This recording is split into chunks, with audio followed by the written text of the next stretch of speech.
Alright guys, today we are gonna be reacting to why Moscow is insanely well designed. Let's jump in here guys, let's see what's going on. Of all of Moscow's public transportation systems. If you've never seen it before, it may look like something a 3-year-old would draw, but it's actually extremely complex and efficient, containing the busiest metro system in the world outside of Asia, with over 2 billion annual riders every year. That's more than New York City's and Toronto's combined, to put that into perspective. Each color identifies a different line of transport, and obviously there's tons of them.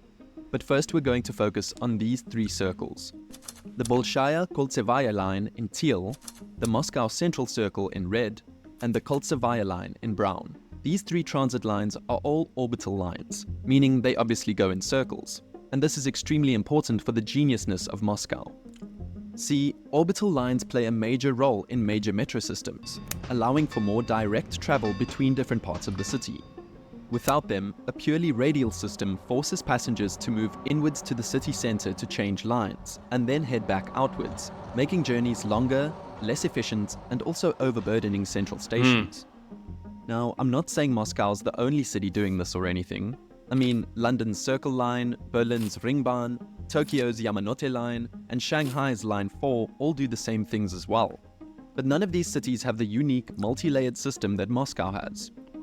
The Koltsevaya line links to 12 stations that form a circle around Moscow's city center. The Moscow Central Circle, or MCC for short, links to 31 stations that serves Greater Moscow and connects the suburbs with the city, while the Bolshaya Koltsevaya line also links 31 stations and is the outer circle, easing transit lines between the outskirts of Moscow. So when you're trying to transfer between 2 extremely busy lines, such as the Zamoskvoretskaya line and the Sokilnecheskaya line for example, you can simply use the orbital lines to do this. But that's just one part of this. Moscow's orbital lines have been meticulously planned to intersect with multiple radial lines, ensuring ease of transfer and connectivity. No other city in the world has it integrated or balanced as Moscow does. But enough with these orbital lines, because the truth is, Moscow has much, much more than just this. I mean, as of 2023, with all forms of public transportation combined, Moscow has 440 stations and a line length of 503 miles. But like I said, that's all forms of public transportation. And to truly appreciate Moscow's transportation infrastructure, we need to break everything up. So far, everything we've mentioned makes up just some of Moscow's metro, which evidently is the bulk of Moscow's infrastructure, containing 263 of the stations and 279 miles of tracks between its 15 lines. It serves not only Moscow, but also the neighboring cities of Krasnogorsk, Ryutov, Lyubertsy, and Kotelniki. As for the price of tickets, through buying with the Troika card, it's only 218 rubles, $2.2 for a single day ticket, which allows you to... Dang, that's cheap, man. That's so cheap. Wow. I cannot believe how cheap it is. And with the quality... to change trains as many times as you like, with no limit on distance or time. For an entire month of this, it's literally just $20. And you don't even really need to use the card anymore, because in October $20, of 2021, the Moscow Metro became the first metro system in the world to offer face pay to their customers, meaning passengers can now pay for their ride without taking out their phone, and that's, metro, or bank card. That's what they need to use here in the United States. The glasses and everything, like you cannot go through, you don't have no money. That we had to get to that point over here. We had to get to that point, guys. Which therefore increases passenger flow at the station entrances. But here's the thing about Moscow's metro that really stands out. It's efficient. Like, really efficient. The Moscow Metro is the world leader in frequency of train traffic. Intervals during peak hours don't exceed 80 seconds. They're the first and only country on Earth to switch to this schedule. Just to understand how insane this is, NYC's subway lines during peak hours have intervals of 2 to 5 minutes. The Moscow Metro also stands out in other ways too, like its beauty. While it may be the busiest metro system in Europe, it's also a tourist attraction in and of itself because of how beautifully the stations were built. See, the Moscow Metro was one of the USSR's most extravagant architectural projects, with stations constructed as luxurious palaces for the people. That's how they ended up with each station being a unique work of art symbolic of Russia's pride and history. I mean, just look at both the Komsomolskaya and Mayakovskaya stations to see what I'm talking about. Stunning.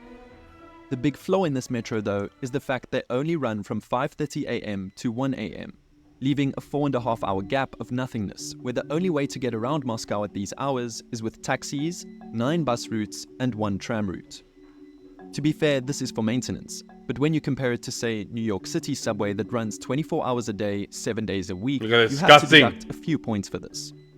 But anyways, the Moscow... Disgusting, man. Train station. I get riled up with that, man. I just don't like that train station. Metro is just one piece of the system. If you look back at a map of Moscow's total transportation systems, I want you to now look at these lines here.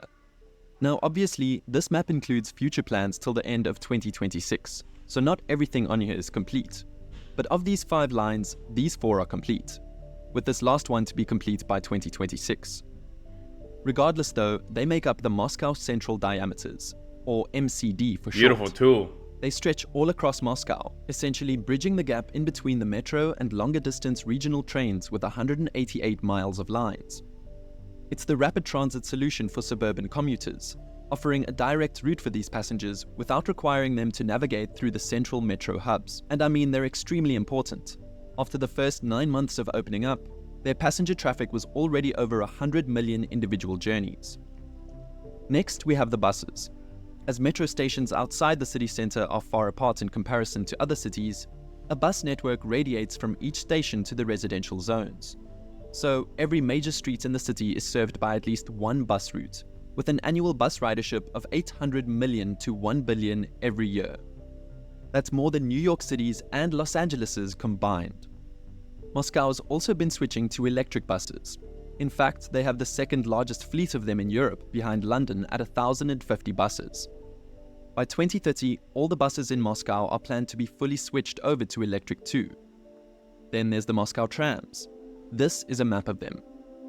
Though their importance is somewhat diminished with the rise of the metro, meaning many vital connections in the network have been withdrawn, they remain a crucial part of Moscow's transportation system. Trams are still used quite a bit, don't get me wrong. They make up 5% of all Moscow's public transportation trips. Though. They're big and they look nice. With over 600,000 people using them every single day. It's just not what it was, but they still provide important crosslinks between metro lines. In total, 70% of all trips made in Moscow are via public transportation, which is pretty good, higher than NYC slightly at 65% for comparison. Now, despite all of this, Moscow still has quite a few problems, most notably the traffic congestion. Despite having an incredible metro and overall transportation infrastructure, Moscow is still plagued with cars and those 10-lane highways such as the M11 that look straight out of an American megacity. Looking at studies online, it's consistently ranked the worst not only in Europe, but sometimes in the entire world for traffic congestion. Keep in mind Moscow is the second biggest city in Europe, with 13.1 million people, only behind Istanbul. And the gap isn't even that close compared to the third largest, London, at 9.6 million. So it is somewhat inevitable, though Moscow is working on this. Currently, in terms of car ownership, there's an average of around 300 cars per 1,000 people, which honestly puts it at around the same level as London. But they are trying to lower it too, thanks to car sharing. Basically, car sharing is a model of car rental where people rent cars for short periods of time, often by the hour. And it's actually an amazing we have it in university here in the United States. Thing. See, not everyone wants a car, especially in big cities. But sometimes they're needed. Not every day, but usually at least once or twice a week for convenience. And that's what car sharing solves.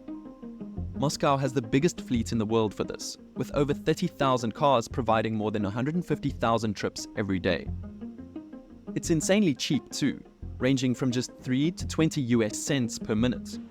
So Moscow's residents aren't necessarily encouraged to get cars. If they need one, they can rent one. But it keeps car ownership lower than it could be, which is ultimately amazing for the environment and congestion. Overall, Moscow's been working really hard to improve their public transportation. Since 2011, 187 miles of metro lines have been added to the city, along with a combined 150 metro, MCD, and MCC stations, providing 3.8 million more residents with available transportation near their homes. That's like the population of Berlin for reference. And Moscow isn't stopping here. because they're improving even more. By 2033, there's planned to be just 39 more stations opened, with their total number eventually exceeding 400, joining Wow. NYC and Shanghai as the only cities on Earth past that amount.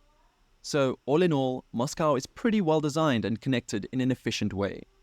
And while it can look chaotic sometimes from an outside perspective, like when you watch videos of their highways and traffic jams, it definitely is better than it seems. Well, there we go, man. Shout out to the Russians who are doing a good job of just maintaining a nice, great population. Everybody looks good. I mean, we're talking about Moscow, right? Moscow, St. Petersburg, great places to be. But you cannot deny it. They just have a very good place, man. Gorgeous place too.